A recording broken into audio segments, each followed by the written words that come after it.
కాంగ్రెస్ ప్రభుత్వమే అధికారంలో ఉన్నప్పుడు పూర్తి చేసిన జూరాల ప్రాజెక్టును వదిలేస్తే ఈ జిల్లాలో కల్వకుర్తి గాని, భీమా గాని, నెట్టంపాడు గాని, కోయిల్ సాగర్ గాని, ప్రారంభించుకున్న పాలమూరు రంగారెడ్డి ఎత్తిపోతలు గాని, ఏ ప్రాజెక్టు తీసుకున్నా పనులు పూర్తి సంగతి దేవుడెరుకు. ప్రాజెక్టులు నిర్మించడానికి అవసరమైన భూసేకరణ కూడా జరగలేదు. అంటే భూసేకరణ చెయ్యకుండానే ప్రాజెక్టులు పూర్తి అవుతాయని చంద్రశేఖరరావు గారు ఎట్లా భావించిందని నేను అడుగుతున్నా. అంటే ఆయన ఆలోచన ఎంతసేపు ఉన్నా పంపులు, లిఫ్టులు, వేల కోట్ల కాంట్రాక్టర్ల బిల్లులు చెల్లింపుడు, అందులో నుంచి నగదు కొట్టేసు. నాగం జనార్దన్ రెడ్డి గారు కొట్లాడి కొట్లాడి కొట్లాడి అలసిపోయి ఇప్పుడు ఆయనతోనే చేరే పరిస్థితి వచ్చింది. ఏ మాటకా మాట పాపం పెద్దలు నాగం జనార్దన్ రెడ్డి గారు ఈ పంపులల్లో, లిఫ్టులలో జరిగిన అవినీతి మీద ఏండ్ల కొద్ది కొట్లాడి సుప్రీంకోర్టు వరకు కూడా పోయి కొట్లాడవచ్చు. ఆయన మాట్లాడిన దాంట్లో వాస్తవం ఉంది. ఈరోజు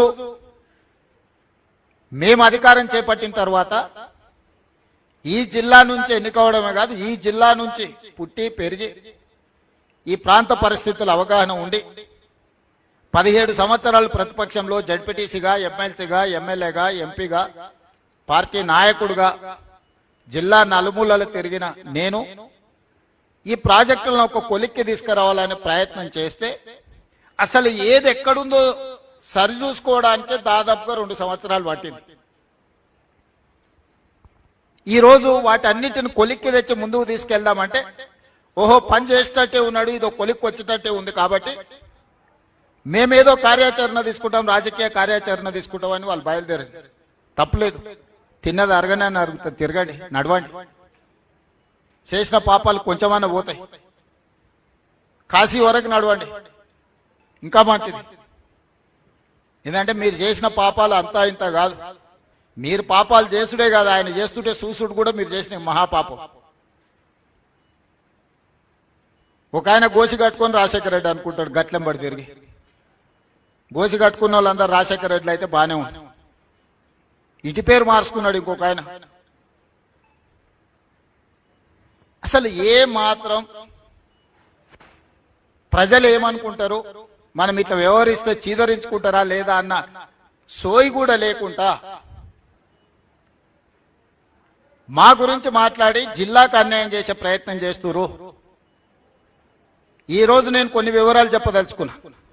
ఖర్చులు కాదు, జరిగిన అప్పులలో 10 సంవత్సరాలు బ్యాంకులలో తెచ్చిన అప్పులకు చంద్రశేఖరరావు గారు 41,118 కోట్లు బ్యాంకులకు అప్పులు అసలు కట్టింది. మిత్తి 43,385 కోట్లు. చంద్రశేఖరరావు 10 సంవత్సరాలలో సాగునీటి ప్రాజెక్టుల కోసం చేసిన అప్పులకు 84,503 కోట్ల రూపాయలు 10 ఏళ్లలో ఆయన కట్టింది. నేను అధికారంలోకి వచ్చిన తర్వాత ఆయన చేసిన అప్పుల భారం మొయ్యలేనంతగా మారి కరెక్ట్ 30 నెలల 33,567 కోట్ల అసలు, 18,554 కోట్ల మిత్తి. 30 నెలల చంద్రశేఖరరావు చేసిన పాపాలకు పాపాల బైరోడు నాకు అందించిన ఈ అప్పు 52,120 కోట్లు ఈ నెలకు కట్టిన నేను.